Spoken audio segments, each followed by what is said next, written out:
system.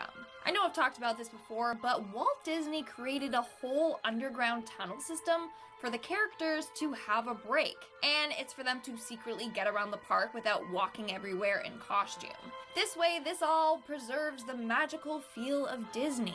But some employees shared what really goes on down there. First off, they said that the tunnel system is fairly confusing, and on a number of occasions, people have gotten lost down there. One employee said that they had just got a job playing a Disney mascot character and went down into the tunnels and had no clue where to go. He went to ask other employees for help, but since he was new, they kind of just brushed him off. Another employee revealed that some of the cast members like to get it on during their breaks down in the tunnel system.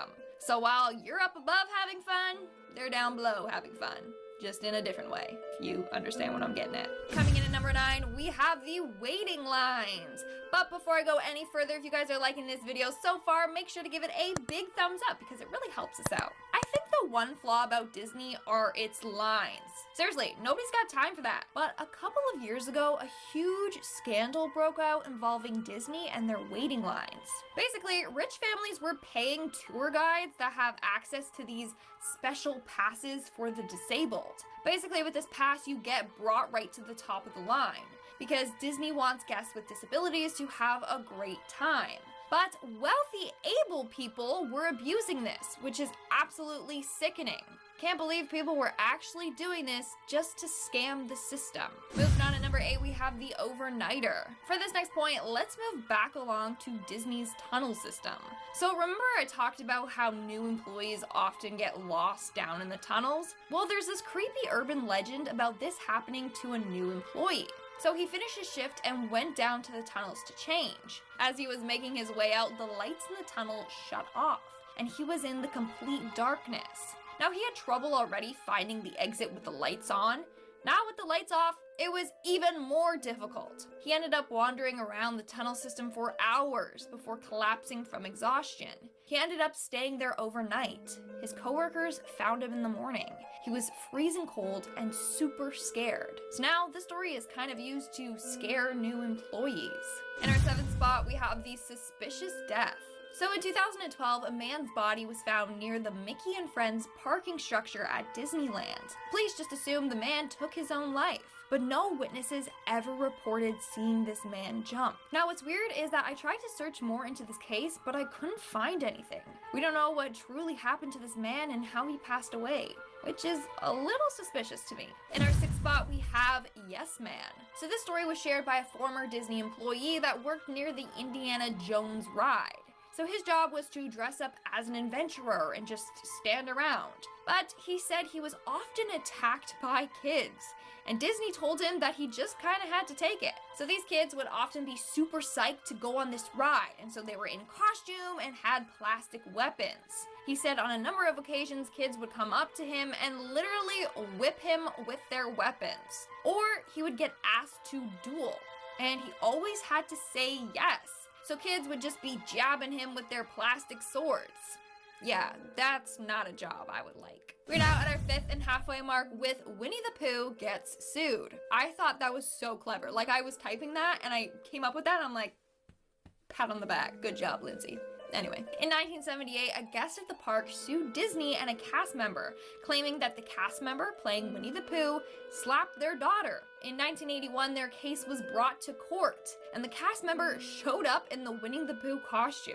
He argued that their daughter was tugging on his costume, he turned around and accidentally knocked her over. And then in court, he proceeded to show the jury his costume's arms, saying it's not even physically possible for him to do that in the first place, you know, with his little limited movement. In the end, Disney ended up winning, but still, what a wild day at court. And I love how he showed up in costume. Coming in at number 4, we have the Deadly Ride. On June 26, 2007, a female guest passed away on the Rock and Roller Coaster Avec Aerosmith ride at Disneyland Paris. After the ride was done, people noticed her unconscious. Paramedics arrived, but failed to revive her. Sadly, she passed away. Now, in articles it said that the ride wasn't going to reopen until they found out how and why she passed. But there's no follow-up articles outlining what went wrong on the ride. And it's not like she was 80 years old and had health conditions. No, she was fairly young. I just wish Disney let us know what happened, because the ride has been up and running ever since, but no official statement was ever released. In our third spot, we have Disney's jail. Did you know that Disney has its own specific jail for criminals? Yeah, if you're caught breaking any of Disney's rules, you'll be escorted to Disney jail. Employees describe it as an underground room with bars on the windows. There's no bright colors or Mickeys decorating the area. Now, what causes you to be sent to Disney jail? Well, if you get too rowdy or too intoxicated at the park, if you smoke certain substances at the park, or if you're caught shoplifting. You get the picture. Disney is actually very strict when it comes to this. People caught shoplifting aren't even given a warning sometimes. Instead, they're just sent straight to their jail. From there, you can be fined, kicked out of the park, banned from ever coming back to the park, or all of the above. In our second spot, we have Blake Lively's arrest. Believe it or not, but actress Blake Lively was once sent to Disney jail. Yeah, so basically her and her brother both snuck into Disneyland's park. What they did is put hairspray on the stamps of somebody that came out of the park and then put their hands together, and that transferred the stamp. Then they got to go in the park for free. Except Blake and her brother were caught by an undercover Disney cop and sent to Disney jail. I'm telling you, Disney has way too many undercover cops. Like, they're everywhere, which is a good thing for safety, but also kind of a bad thing because, you know, they're watching your every move. And in our number one spot, we have The Battle. This story comes from a Disney employee that worked at a store at the Disney park near the Indiana Jones ride. One time, 30 kids ran into the store and each grabbed a toy sword from the bin, you know, so that they could be just like Indiana Jones. But then the kids started attacking the two workers in the store with their swords. And obviously the workers aren't allowed to like yell at the kids or panic or fight back, so they just let the kids attack them until their parents noticed and called them off. By then, he says his arms were already covered in cuts and bruises and he was bleeding. Yeah, maybe those weapons should be like placed behind the counter or something, you know, so things like that don't happen. Or maybe Disney should just have a better policy, I don't know. Starting us off, in at number 10 is cast members who get to experience the rides after dark. And by get to, I mean have to. They're absolutely forced to.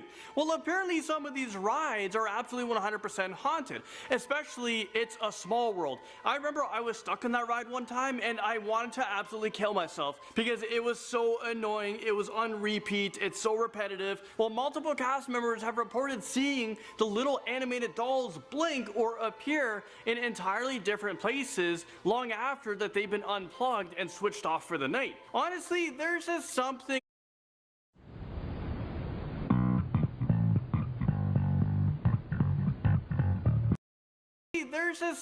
about the ride that creeps me out, and a reason why I just won't go on this ride ever again.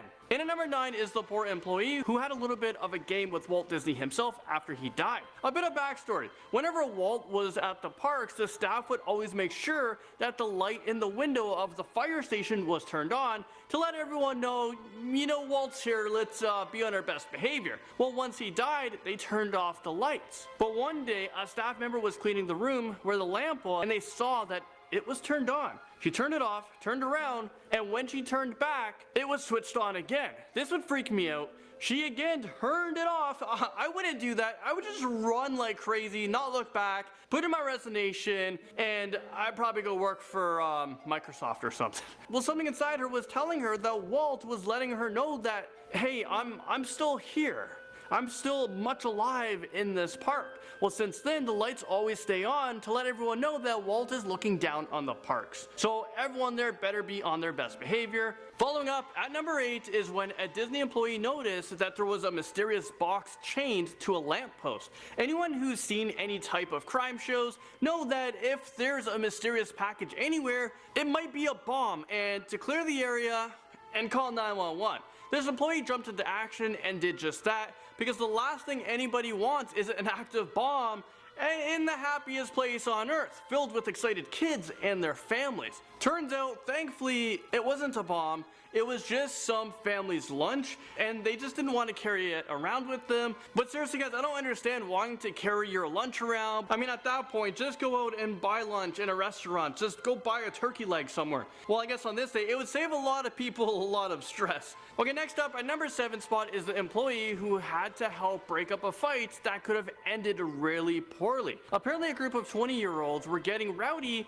and started punching each other in the arms, but one of them missed and ended up punching a 12-year-old girl right in the face. Is this real life right now? How do you mess that up? Which is, well, this is bad enough, but imagine doing that and then realizing that the little girl's dad is right there. It's like, and then right behind her is this big dude. Well, this guy, he was actually 6'4", over 300 pounds, and really mad.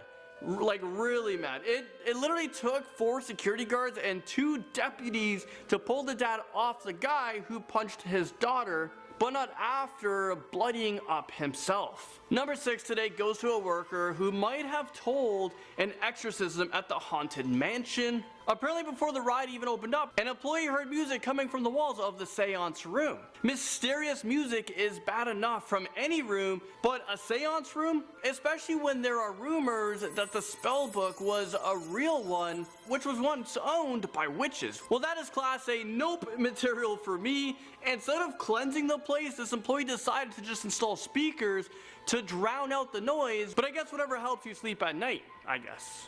Halfway through, and at number 5 is a staff member who discovered the body of a man who had died in his hotel room. I guess cleaning staff must have found him, but it was apparent that he had taken his own life. The room's windows and entrance were covered by those "Pardon our dust" signs.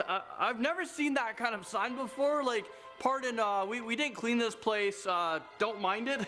And there was an important meet and greet to distract people from the room as police arrived on the scene. No matter what I encountered in my life, I feel like finding someone else's body would probably be the scariest thing to happen. And at number 4 is the employee who had to stop a situation that could have ended a lot worse than it did. This group of drunk people were on the Dumbo ride with their infant when they decided that it would be a good idea to reenact The Lion King. Yeah, you guys know where I'm going with this one. You guys know what I'm talking about. Well, they took off the seatbelt of the kid, and they held their hands like Rafiki did to Simba during the Circle of Life. Well, the ride operator emergency stopped the ride, and the entire group was escorted out of the park and arrested as soon as they stepped out of the gates. So, did they have to wait until they were completely out of the park to be arrested? Because I would try to resist and never leave, like, I would never try to cross that line of, like, Disney, exit, Disney, exit. Next up, number 3 is an employee who had to deal with a watery attack. Well, during a jungle cruise, everything was going pretty well until suddenly one lady entirely lost her cool at the guy sitting in front of her. Mind you, he hadn't done anything other than enjoy his ride because he's in the happiest place on earth. Well, she started to scream at him and then lunged at him, clawing his face and kicking him. The skipper on board had to fire 4 rounds from his pistol into the air to warn other boats, rushed back to the dock, and tried to pull the lady off of the guy. Well, apparently half the people on board were trying to help as well. When medical and security arrived, they finally got her secured and into an ambulance. Turns out she was schizophrenic and hadn't taken her medication that day, and unfortunately had an episode in the middle of the water. It's always sad when somebody has a mental illness that affects them like that, like you're trying to enjoy your ride and all of a sudden you're having panic attacks, you're freaking out. But I can't even imagine how scary that would have been for staff and customers as well, who may not be experienced with understanding